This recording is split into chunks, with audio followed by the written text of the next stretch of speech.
रायगड महाराष्ट्रासह देश विदेशातील ताज्या बातम्या पाहण्यासाठी मॅक्स इंडिया लाईव्ह चॅनलला सबस्क्राईब करा आणि बेल आयकॉन दाबायला विसरू नका।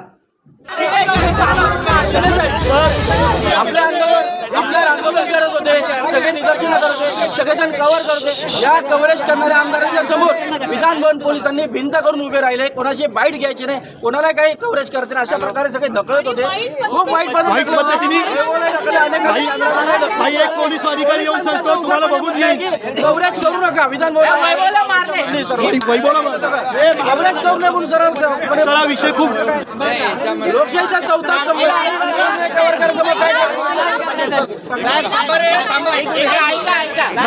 साहेबवरती पोलिसांनी उघडपणे धमकी दिली, तुम्हाला बघून त्यांच्या अधिकाऱ्याला निलंबित करा, आम्ही तुम्हाला काढून टाकू।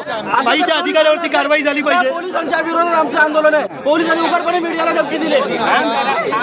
मुख्यमंत्री आणि आपले विधानसभेचे अध्यक्ष यांच्याशी आम्ही बोलतो आणि त्यांच्याकडे तुमच्या भावना ज्या आहेत त्या भावना योग्य आहेत, त्या प्रकारे असं व्हायला नको। शेवटी हा लोकशाहीचा चौथा स्तंभ आहे।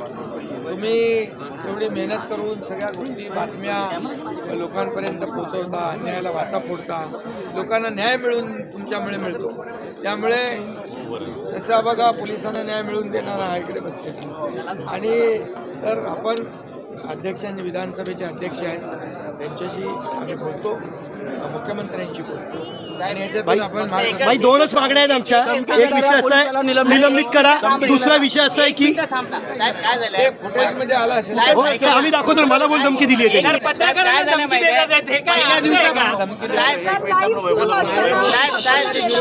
आणि याच्यापूर्वी बैठक पहिल्या दिवसापासून त्रास आहे, नाही पहिल्या दिवसापासून त्रास आहे, महिलांना पत्रकारांना त्रास आहे। आमच्या कॅमेरामधला डायरेक्ट असं खेचतात आणि बाजूला टाकतात, त्यांना वाटतं भाई आणि इतक्या वाईट कमेंट करतात ना, माझ्यासमोर एक उभं आले म्हणून अशा पद्धतीची कमेंट करतात, अक्षरशः वेड्यात गिनती करतात। सर तुम्ही झालं असं की विरोधक सत्ताधारी आंदोलन करत होते, आमने सामने होते। आता मीडियासाठी ही गोष्ट महत्वाची आहे। महिला पत्रकार त्याच्यामध्ये होत्या, महिला पत्रकारांना सुद्धा खूप जास्ती मोठ्या प्रमाणात आणि जर समोर मंत्री आहेत, आमदार आहेत, हो बरोबर आहे। आम्ही आमचं काम करणार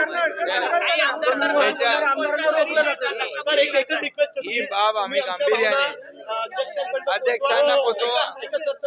आम्ही इथेच आहोत, 3 वेळा बैठका झाल्या, बाई 3 वेळा बैठका झाल्या, मला स्वतःला ह्युमिलेट करते, मला धमकी दिली बघून घेईल म्हणून। बाई अरे बाबा, धमकी देणाऱ्या माणसावर कारवाई होईल, आपण ते अध्यक्षांशी बोलतो मी।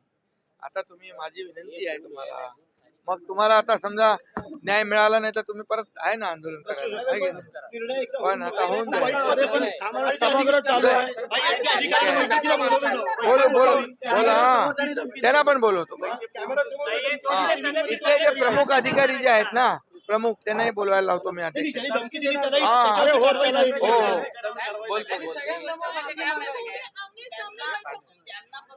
मारू नका ना,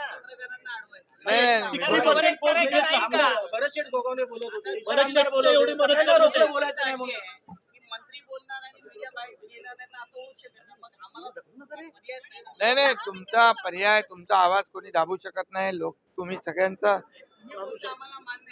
सगळ्यांना आवाज 3 वेळा बैठका झाल्या, बरं मी सिरियसली घेतलंय।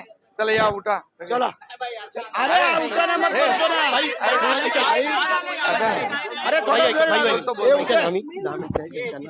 निर्णय आल्याशिवाय